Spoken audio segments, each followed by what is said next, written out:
வணக்கம், நான் உங்கள் லக்ஷ்மி. இன்னைக்குரிய வீடியோக்கு போறதுக்கு முன்னாடி நம்ம சேனலை லைக் பண்ணுங்க, ஷேர் பண்ணுங்க, மறக்காம சப்ஸ்கிரைப் பண்ணுங்க. வாங்க வீடியோக்குள்ள போகலாம்.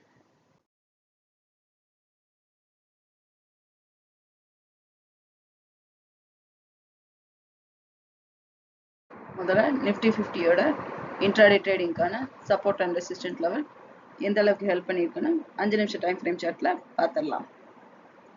நிஃப்டிங்க நமக்கு க்ளோஸ் ஆயிருக்கிறது பார்த்தோம்னா பைவட் பாயிண்ட்டுக்கு கீழே க்ளோஸ் ஆயிருக்கிறத பார்க்கலாம். மேலும் நிஃப்டியோட எக்ஸ்பெரி இருந்ததுனால மார்க்கெட் வந்து சைட்வேஸ்ல மூவ்மெண்ட் இருந்தது. ஓப்பனிங் 24,277 ஓப்பன் ஆச்சு. ஓப்பன் ஆகி மார்க்கெட் பார்த்தோம்னா நமக்கு மேலேயும் கீழேயும் ஆரம்பத்தில் நகண்டுகிட்டே இருந்த மார்க்கெட் அதுக்கப்புறம் பைவட் பாயிண்ட் ஜோன்லேயே நமக்கு சைட்வேஸ்ல மூவ் ஆயிருக்கிறத பார்க்க முடியுது. அடுத்து 1 hour டைம் ஃப்ரேம் சார்ட்ல இப்போ நான் ப்ரீ மார்க்கெட் ரிப்போர்ட்டில் இந்த ஒரு பாக்ஸ் பார்த்துருப்பீங்க.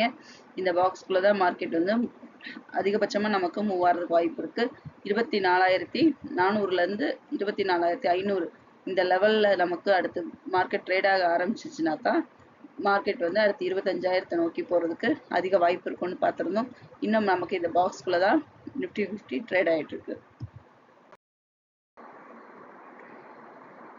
4 hour சார்ட்டில் நம்ம முதல் பாதியில் பார்க்கும் பொழுது இங்கே நமக்கு செல்லரோட டாமினேஷன் அதிக லெவலில் இருக்கிற மாதிரி இருக்குது. ஆனாலும் பையரோட டாமினேஷன் தான் முதல் பாதியில் அதிகமாக இருந்தது. இரண்டாவது பாதியில் செல்லரோட டாமினேஷன் தான் நமக்கு ரொம்ப அதிக லெவலில் இருந்தது. ஆனால் நமக்கு மூவ்மெண்ட் பார்க்கும் பொழுது முதல் நாளை விட நமக்கு பாதி அளவு தான் நிஃப்டி 50 மூவ் ஆகிருக்கிறத பார்க்க முடியுது. மேலும் இரண்டுமே நமக்கு ஒரு ரெட் சிக்னலில் காமிச்சிருக்கு. அடுத்து பேங்க் நிஃப்டியோட 5 நிமிஷம் டைம் ஃப்ரேம் சார்ட்ல நம்ம மார்க்கெட்டை அனலைஸ் பண்ணிடலாம். இங்கே ஓப்பனிங் 55,103ல் ஓப்பன் ஆச்சு. மார்க்கெட் வந்து பார்த்தோன்னா பைவட் பாயிண்ட்டுக்கு கீழே தான் ஓப்பன் ஆச்சு. ஓப்பன் ஆகி கரெக்டாக இந்த இடத்துல நமக்கு பைவட் பாயிண்ட்டை டச் பண்ணிட்டு மார்க்கெட் வந்து பைவட் பாயிண்ட்டுக்கும் சப்போர்ட் லெவல் 1க்கும் நடுவுலையே ட்ரேட் ஆகி கடைசியில் நமக்கு சப்போர்ட் லெவல் ஜோனு கிட்ட வந்திருக்கு. 55,201ல் க்ளோஸ் ஆகிருக்கு. ஹை லெவல் பார்க்கும் பொழுது நமக்கு ஓப்பனிங்கில் இந்த பைவட் பாயிண்ட் ஜோன் தான் 55,550 தான் ஹை லெவல் ஆகவும் 55,088 நமக்கு கடைசியில் முடியும் தருவாயில் லோ லெவலையும் டச் பண்ணி பேங்க் நிஃப்டி க்ளோஸ் ஆகிருக்கு.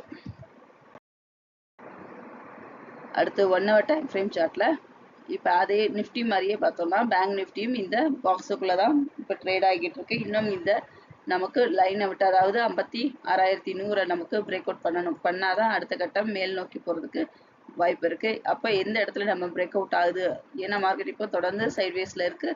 இந்த அடுத்து ஒன்று 56,100 பிரேக் அவுட் பண்ணணும் அல்லது 54,500 உடச்சி கீழே இறங்கணும். மார்க்கெட் வந்து அப்போ நமக்கு எந்த பக்கம் நோக்கி மூவ் ஆகுது அப்படிங்கிறத தெரிஞ்சுக்கலாம். அடுத்து 4 மணி நேர டைம் ஃப்ரேம் சார்ட்ல முதல் இதில் பார்த்தோம்னா நமக்கு பாசிட்டிவ் சிக்னலில் தெரியுது. இரண்டாவதுல பார்க்கும் பொழுது செல்லரோட டாமினேஷன் அதிக லெவலில் ரொம்ப க்ளோஸ் ஆகிருக்கு. மேலும் நமக்கு முதல் பாதியும் இரண்டாவது பாதியும் கம்பேர் பண்ணும்போதே மூவ்மெண்ட் வந்து முதல் நாளை விட கம்மியாக தான் இருந்தது. ஆனால் நமக்கு இரண்டாவது பாதியும் முதல் பாதியில் 50% கிட்ட மூவ் ஆகிருக்கு. இந்த வீடியோ உங்களுக்கு பிடிச்சிருந்துச்சுன்னா லைக் பண்ணுங்க, ஷேர் பண்ணுங்க, சப்ஸ்கிரைப் பண்ணுங்க, மறக்காம பெல் பட்டனை கிளிக் பண்ணுங்க. மீண்டும் அடுத்த வீடியோவில் சந்திப்போம். நன்றி, வணக்கம்.